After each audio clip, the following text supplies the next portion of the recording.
Hello students, welcome to new video. So in previous video we have completed chapter number 4. Now in this video we are going to start new chapter, which is chapter number 5, arithmetic progression. So before we are going to start this chapter and going to discuss the things, examples and puzzles of this example, this exercise, we are going to discuss some regular stuff. Like you have seen many messages, images like puzzle type examples in your WhatsApp or in you can say that Facebook, Instagram, बहुत सारे places हो कि वहाँ पे आप लोगों ने देखा होगा. जैसे कि अगर कहीं पे लिखा हुआ है कि 9 is equal to something, 8 is 7, 6 और लास्ट में यहाँ पे लिखा होता है 3 इक्वल टू व्हाट. जैसे कि यहाँ पे 9 इक्वल टू लिखा हुआ है 72, 56, here 30. तो इस टाइप की पजल्स आप लोगों ने कई बार देखी होगी, या तो फिर अगर आप लोगों ने देखा होगा कि अगर लिखा हुआ है कि 5, 21, 4 is equal to 13, 3 is equal to 7, then 1 is equal to what. तो ऐसे बहुत सारे क्वेश्चन से आप लोग फेमिलियर होंगे और कई सारे तो आप लोगों ने खुद से सोल्व भी कर लिए होंगे. तो यहाँ पे अगर आप लोग देखोगे तो एक पर्टिकुलर पैटर्न होती है जो हम लोग फॉलो करते हैं. तो ये पर्टिकुलर पैटर्न जो होती है उसकी हेल्प से अगर देखोगे तो यहाँ से आगे भी नेक्स्ट वन भी लिख सकते हो. जैसे कि अगर 10 है तो क्या लिखोगे, यहाँ पे ऑब्वियसली हमें 90 लिखना होगा. उसके बाद अगर 3 का आंसर देना है हमें, तो 3 का आंसर क्या देंगे हम लोग, यहाँ पे आंसर के तौर पे 6 लिखेंगे हम लोग. ठीक है. और जैसे कि यहाँ पे मैं वो दिख रहा हूं, तो यहाँ पे क्या होगा, आंसर आएगा 1. तो कैसे वो फाइंड करते हैं कि यहाँ पे कुछ ऐसी प्रोग्रेशन है कि जो यहाँ पे परफॉर्म होती है, कुछ ऐसे पैटर्न है जो हम लोग फाइंड करते हैं. ठीक है. जैसे कि अगर चाहो तो अगर आप 6 इक्वल टू क्या लिखेंगे, 31.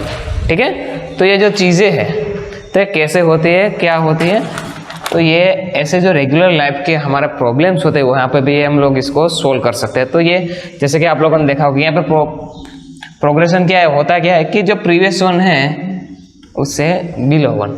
ठीक है. अपर से अपर कंडीशन में लोअर से हमें सिर्फ मल्टीप्लिकेशन करना है. 10 9 जा 90, 9 8 जा 72, 8 7 जा 56.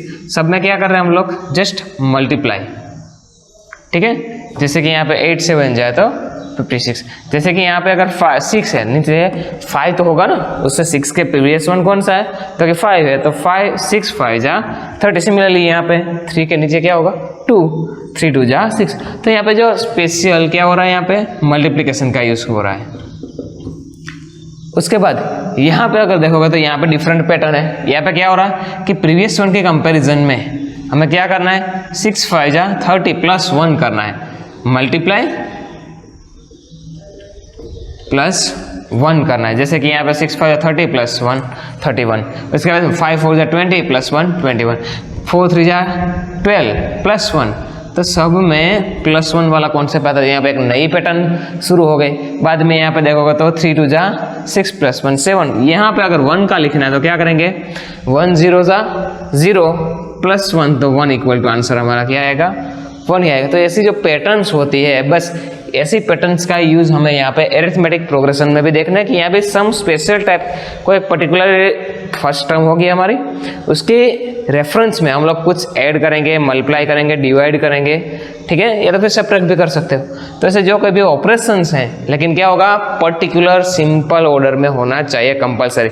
ऐसा नहीं है कि यहाँ पे अगर आप लोग देखोगे कि यहाँ पे मल्टीप्लाई जस्ट हो रहा है और अगर इन दोनों को कंबाइन कर देंगे तो फिर नहीं चलेगा ना, क्योंकि यहाँ पे बाद में तो पैटर्न चेंज हो जाती है. तो कोई स्पेशल नंबर मल्टीप्लाई होना चाहिए या तो फिर डिवाइड होना चाहिए. तो वो नंबर है स्टार्टिंग से लेके एंड तक वो चेंज नहीं होना चाहिए. So now let's start introduction. So सबसे पहला question what is AP, actual में एपी है क्या, एरिथमेटिक प्रोग्रेस है क्या। हम लोगों ने एग्जांपल तो देखे कि ये जो पैटर्न्स थी ऐसा कुछ होने वाला है इसी चैप्टर में कि इसको सोल्व करना है, स्पेशल नंबर से वो ऐड करने हैं हमें, ठीक है, कि कैसे नंबर्स को ऐड करके हम लोग पैटर्न डिफरेंट पजल्स बना सकते हैं। तो बस यही यहाँ पे है, लेकिन एक्चुअल में है क्या, an AP is a sequence of number. क्या है वो, एपी है one type of sequence of a number in which term obtained by adding a fixed number। क्या है, a fixed number to predicting term except the first term। तो यहाँ पे जो मैंने अंडरलाइन चीज़ें की है वो हमारे लिए मोस्ट इंपॉर्टेंट चीज़ें है जो हमें एपी के पूरे चैप्टर में ध्यान रखना है। तो सबसे पहले क्या होना चाहिए, वो प्रॉपर सीक्वेंस में होना चाहिए। जो कोई भी नंबर्स है हमारे, बहुत सारे आपको नंबर्स ऐसे सीरीज दी होगी, तो उस सीरीज में हमें करना क्या है कि वो एक प्रॉपर सीक्वेंस में होना चाहिए। उसके बाद हमें जो नेक्स्ट टर्म होते हैं, प्रीवियस टर्म्स होते हैं, जैसे कि अगर नॉर्मली सबसे पहले लिखूंगे हमारे नेचुरल नंबर्स, तो क्या होंगे 1 2 3 4 up to infinite. Natural numbers, whole numbers, integers, वो हम लोगों ने ऑलरेडी पढ़ा है सब कुछ। तो नेचुरल नंबर क्या है, 1 के बाद 2, 2 के बाद 3, 3 के बाद 4। तो यहाँ पे सब में क्या होता है, सब में एक ही चीज़ होती है कि जो प्रीवियस वन है उसकी कंपैरिजन में जो नेक्स्ट वन होगी ना, वो उसमें क्या होगा, सब में +1 ऐड करोगे तो आपको क्या मिल जाएगा, नेक्स्ट वन मिल जाएगा। उसके बाद अगर हम लोग लिखेंगे कि इवन नंबर्स सारे के सारे हैं, जैसे कि 2 4 6 8 10 कंटिन्यू अप टू इनफाइनाइट, तो यहाँ पे भी सब में एक स्पेशलिटी होगी कि सब में क्या करना है आपको, ए फिक्स्ड नंबर +2 ऐड करना है तो आपको इनफाइनाइट तक ये नेक्स्ट वन। अब आप बता सकते हो 10 के बाद क्या आएगा, +2 मीन्स 12, 12 के बाद +2 14, 14 के बाद +2 16। सो लाइक दैट यहाँ पे भी देखना है कि वो एक फिक्स्ड नंबर होना चाहिए, सीक्वेंस में होना चाहिए, और वो टर्म है वो कैसे ऑपरेट होनी चाहिए, फिक्स्ड नंबर के ऐड होने से, मीन्स नेक्स्ट वन से। और ये जो फर्स्ट टर्म है ना, उसके लिए कोई स्पेशलिटी नहीं चलेगी, वहाँ पे आप कोई रूल्स अप्लाई नहीं कर सकते। फर्स्ट टर्म कुछ भी हो सकती है, जैसे कि अगर मैं चाहूँ तो -8 से भी शुरू कर सकता हूँ। -8 उसमें +2 करूँगा तो क्या मिलेगा, -6, उसमें +2 करूँगा तो -4, again +2 we will get -2, again +2 we will get 0, again +2 we will get +2, again +2 we will get 4 up to it can operate up to infinitely many terms। तो ये चीज़ें हैं जो हमें अच्छे से याद रखनी। तो अब आप लोगों को समझ में आ गया होगा कि एपी मीन्स क्या है, वन टाइप ऑफ सीरीज है। उस सीरीज में सीक्वेंस में करना क्या है कि जो नेक्स्ट टर्म प्रॉपरली होती है वो नेक्स्ट टर्म कुछ ना कुछ फिक्स्ड नंबर, ये भूलना नहीं है, कंपलसरी क्या होना चाहिए, फिक्स्ड नंबर के ऐड होने से ही वो नेक्स्ट टर्म हमें मिलनी चाहिए, ठीक है। तो ये थी हमारी एपी। एपी में चीज़ें हमें अभी समझ में आ गई होगी कि एपी क्या है, एक सीक्वेंस है, उसमें जो नेक्स्ट टर्म्स होगी स्टेप बाय स्टेप वो कैसे मिलेगी हमें, फिक्स नंबर के ऐड करने से। फिक्स नंबर कुछ भी हो सकता है, fix number could be positive, negative और 0। तो हम लोग आगे देखेंगे वो। सुनाओ, ये तो हो गया। अब हमें पता चल गया कि एपी मीन्स क्या है, वन टाइप ऑफ सीक्वेंस है जिसमें प्रॉपरली कोई एक फिक्स नंबर ऐड होने से हमें वो मिलेगा, द फिक्स्ड नंबर। तो ये जो फिक्स्ड नंबर है हमारा, उसका भी एक स्पेशल नेम है। फिक्स्ड नंबर का हमारा स्पेशल नेम है, उसको बोलेंगे हम लोग दी कॉमन डिफरेंस।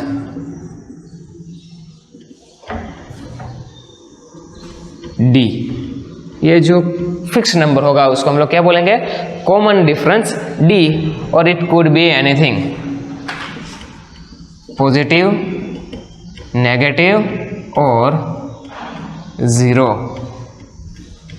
वो पॉजिटिव भी हो सकता है, नेगेटिव भी हो सकता है और 0 भी हो सकता है। डी कौन सा, फिक्स नंबर। जैसे कि अगर इसके एग्जांपल्स लिखेंगे तो जैसे कि हमारा नेचुरल नंबर है 1 2 3 4 कंटिन्यू, तो यहाँ पे क्या करें हम लोग, +1 मीन्स पॉजिटिव ऐड कर रहे हैं। उसके बाद अगर हम लोग चाहे तो 1, उसके बाद -1 -3 -5 -7, अब तो कंटिन्यूसली क्या कर रहे हैं, यहाँ पे हम लोग -2 ऐड कर रहे हैं। तो यहाँ पे हमें देखो नेगेटिव मिला। उसके बाद चाहो तो फॉर एग्जाम्पल 7 7 7, क्या कर रहे हैं यहाँ पे हम लोग 0 को ऐड कर रहे हैं, 7 + 0 7, 7 + 0 7, अप टू इनफाइनाइटली मैनी। तो ऐसे कॉमन डिफरेंस फिक्स नंबर हमारा कुछ भी हो सकता है, पॉजिटिव, नेगेटिव और ज़ीरो। उसके बाद अब next general form of an AP. तो जनरल फॉर्म किसको बोलेंगे? तो जनरल फॉर्म के लिए जो हमारी एपी की फर्स्ट टर्म होगी ना,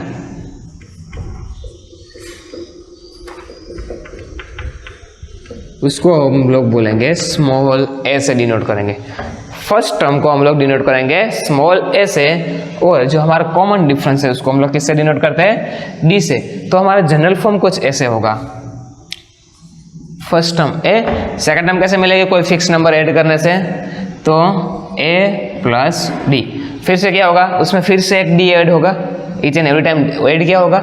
डी होने वाला है, तो a plus d, a plus 2d, a plus 3d up to infinitely many. तो ये हो गया हमारे एपी का जनरल फॉर्म। कैसे मिलेगा? A plus d, a plus 2d, a plus 3d। First term means a, second term means हम अब क्या लिख सकते हैं? अब शॉर्ट में a plus d, third term means a plus 2d, fourth term means a plus 3d। तो यहाँ पे आप लोग एक ऑब्जर्व करोगे कि जो डी की आगे कोफिशिएंट होगा वो कैसे होगा? फॉर एग्जाम्पल अगर 10th टर्म है तो क्या मिलेगा आपको? ए प्लस 9d। याद रखना है कि डी की वैल्यू एक लेस 1 होगी। उसके बाद टाइप्स ऑफ एपी, ये मोस्ट इंपॉर्टेंट है क्योंकि इसी के बेस पे हमारे एग्जाम्पल से वो आपको मेथड्स हैं वो कैलकुलेशन के लिए आएगी। तो टाइप्स ऑफ एपी, तो there are 2 types of AP.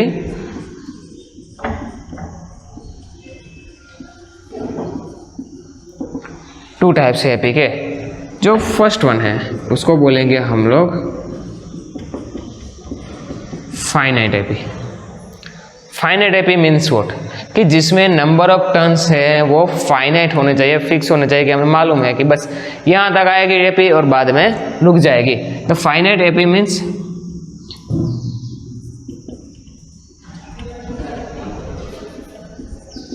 An AP has last term.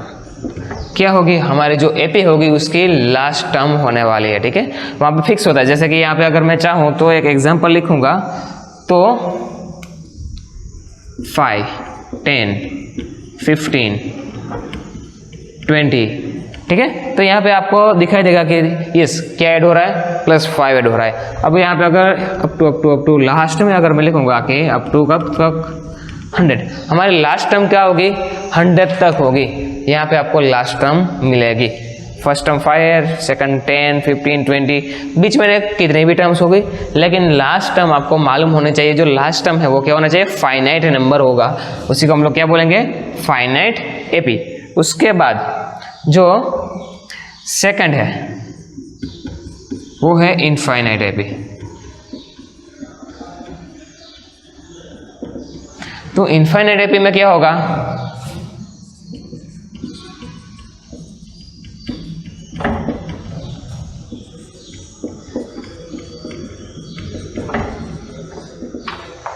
उसमें लास्ट टर्म नहीं होगी, वो इनफाइनाइटली मेनी टर्म्स हो सकती है। जैसे कि इसी एग्जांपल है, इसी में अगर हम लोग लिख देंगे कोई एग्जांपल, ये देखो ये तीनों के तीनों है, ये क्या है? इनफाइनाइट एपी का ही एग्जांपल। देखो 1 2 3 4 अप टू इनफाइनाइट। तो हमारा नेचुरल नंबर की जो सेट है पूरा का पूरा, ठीक है, वो क्या हुआ? Infinite AP. उसके बाद यहाँ पे देखो ये भी इनफाइनाइट, ये भी इनफाइनाइट एपी, ठीक है? इनफाइनाइटली आप मेनी टर्म्स ले सकते हो, 7 कब तक ऐड कर सकते हो, तो कोई लिमिट नहीं है। देखो यहाँ पे जा ही रहा है आगे तक, कहाँ पे रुकने वाला है कुछ नहीं मालूम। तो उसको क्या बोलेंगे हम लोग? Infinite AP. मीन्स एपी में जहाँ पे अगर लास्ट टर्म नहीं है कहीं पे, तो उसको हम लोग क्या बोलेंगे? Infinite AP. तो ये तो टाइप्स ऑफ एपी हो गए। उसके बाद अब है स्पेशल नोट्स है, ताकि आपको कई बार कंफ्यूजन ना हो, ठीक है? तो स्पेशल नोट्स में क्या है? सबसे पहले कोई एक एपी है, ए बी और सी, कोई भी एक एपी है, तो उसमें अगर कुछ स्पेशल नंबर ऐड करते हो, फॉर एग्जांपल के, ठीक है?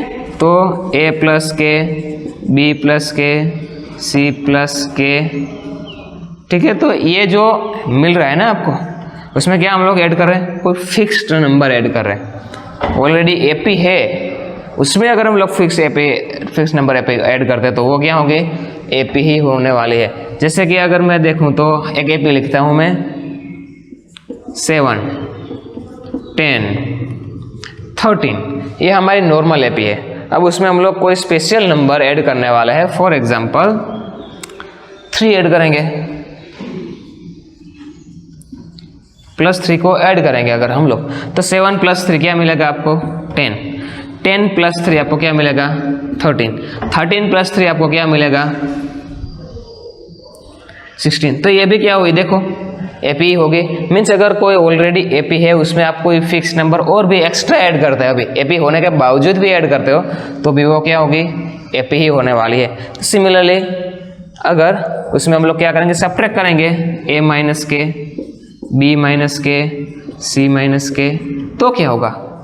तो देखो यहाँ पे हम लोग पहले से बता रहे हैं कि ABC क्या है एपी है, उसके बाद अगर इसके ऊपर हम कोई ऑपरेशन करते हैं तो ये 1 मार्क्स के लिए काफ़ी इंपॉर्टेंट है, अच्छे से समझना। तो कुछ सब्ट्रैक्ट कर रहे हैं तो 7, फिर से यही एपी लिखते हैं हम लोग, क्या है हमारे पास 7 10 30, उसमें हम लोग क्या करेंगे -1 करते हैं, सभी टर्म्स में क्या करेंगे हम लोग -1 करते हैं। तो 7 - 1 क्या मिलेगा आपको 6, 10 - 1 9, 13 - 1 12। तो देखो यहाँ पे ये भी क्या मिलेगा आपको एपी ही मिलने वाला है, और एपी की वैल्यू भी जो कॉमन डिफरेंस होगा वो भी चेंज नहीं होगा, जस्ट उसकी टर्म्स है वो चेंज हो जाएगी। क्या किया हम लोगों ने सब्ट्रैक्शन किया।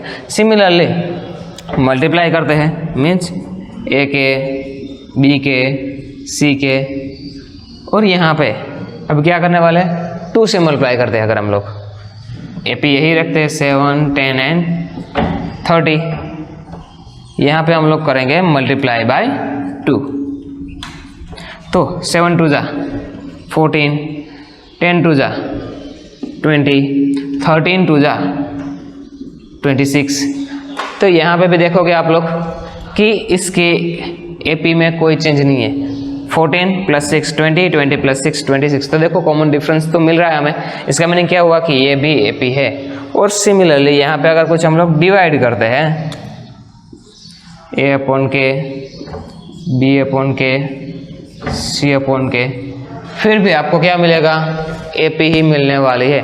फॉर एग्जांपल यही एपी लेते हैं हम लोग 14 20 एंड 26। क्या करेंगे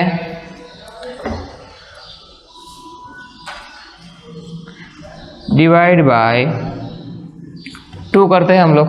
तो डिवाइड बाय 2 करने से क्या मिलेगा हमें ऑलरेडी प्रीवियस वन मिलेगी, जैसे कि 14 divide by 2 7, 20 divide by 2 10 and 26 divide by 2 means 13। तो बस ऐसे हमें याद रखना है कि अगर ऑलरेडी कोई एपी है उसमें कुछ मल्टीप्लाई डिवाइड सब्ट्रैक्ट या तो फिर ऐड करते हो आप लोग, ठीक है, तो जो हमें फिर से नया एक सीक्वेंस मिलेगा, ठीक है, वो भी हमारे लिए क्या होगा एक एपी ही मिलेगा। तो ये चीज़ें थी सारे के सारे इंट्रोडक्शन में। तो हमें मालूम हो चुका है सबसे इंपॉर्टेंट है उसका जनरल फॉर्मूला। ये जो जनरल फॉर्मूला है वो हमें अच्छे से याद रखना है कि कैसे मिल सकता है। कोई भी अगर आपको फर्स्ट टर्म दी हुई है और कॉमन डिफरेंस दिया हुआ है, फॉर एग्जांपल यहाँ पे एपी कैसे फॉर्म कर सकते हैं आप लोग, ठीक है, आपको a = दिया हुआ है 5, d = दिया हुआ है 3, फर्स्ट टर्म आपको दिया हुआ है और आपको कॉमन डिफरेंस हमारा फिक्स नंबर पे दिया हुआ है। तो अब हमें एपी फॉर्म करनी है, तो एपी कैसे फॉर्म करेंगे। तो एपी फॉर्म करने के लिए सिंपल सी चीज है,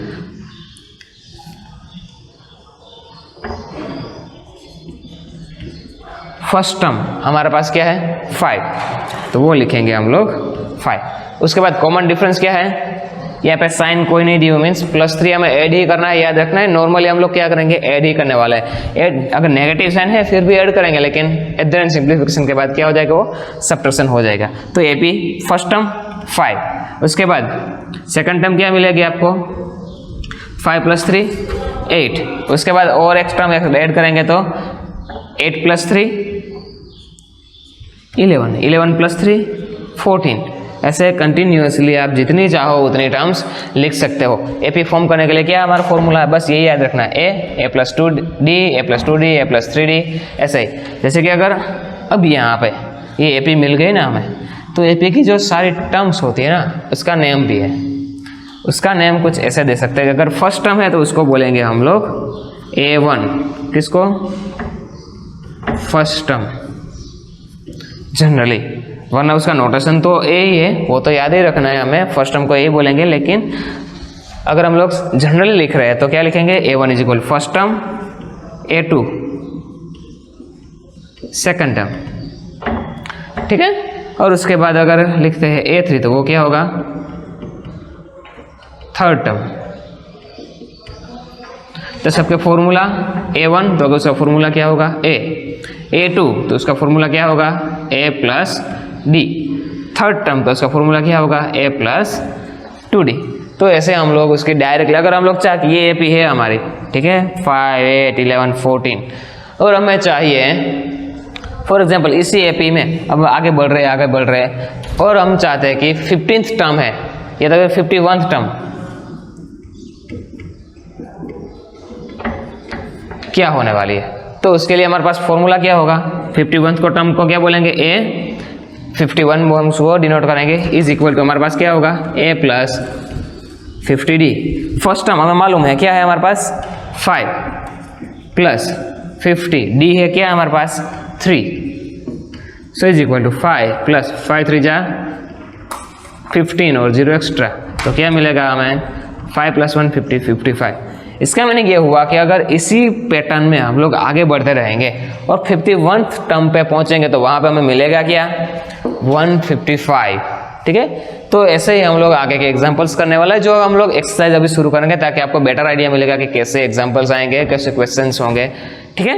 ओके, तो अब हम लोग एक्सरसाइज 5.1 शुरू करने वाले हैं। तो यहाँ पे so question number 1 is something like this, in which of the following situation does the list of number involved make an arithmetic progression and why। तो यहाँ पे कुछ सिचुएशंस हमें दी हुई है, उस सिचुएशन के अगर हम लोग नंबर्स फाइंड करते हैं, उसके नंबर के जो पैटर्न फाइंड करते हैं, तो वो नंबर्स हमें मिलते हैं, उसको प्रॉपर ऑर्डर में अगर हम लोग अरेंज करते हैं तो क्या वो अरिथमेटिक प्रोग्रेस बनेगा या नहीं, तो वो हमें देखना है इस क्वेश्चन में।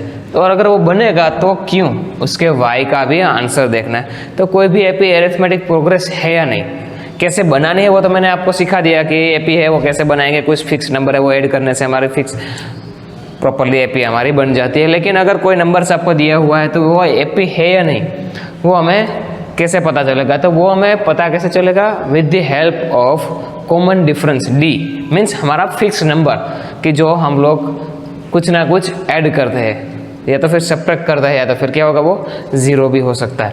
तो सबसे पहले सिचुएशन है उसके नंबर्स फाइंड करते हैं और देखते हैं कि कैसे होगा। So let's start from the solution. तो यहाँ पे क्या है, the taxi fare after each kilometre when the, हमें कोई भी एक टैक्सी है उसका फेयर है, ठीक है, जो हमें उसका रेंट देना पड़ेगा, भाड़ा देना पड़ेगा, उसी के हिसाब से कि क्या, तो उसकी सिचुएशन क्या दी हुई, when the fair is ₹15 for first kilometre and for ₹8 for each additional kilometre. क्या करना है आपको, फर्स्ट किलोमीटर अगर आपको कोई टैक्सी हायर करनी, जैसे आप लोगों ने कई बार देखा होगा जैसे ओला, उबेर, ठीक है, ऐसे कैब्स होती है, वहाँ पे क्या होता है फर्स्ट किलोमीटर का फेयर है वो फिक्स होता है। उसके बाद अगर आप लोग देखोगे तो पर किलोमीटर के हिसाब से आपको फेयर देना पड़ता है। तो यहाँ पे भी टैक्सी का फेयर है, यहाँ पे फर्स्ट किलोमीटर के लिए आपको कंपलसरी ₹15 देने पड़ेंगे।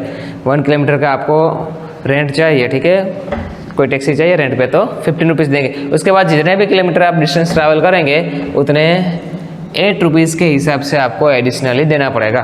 तो यहाँ पे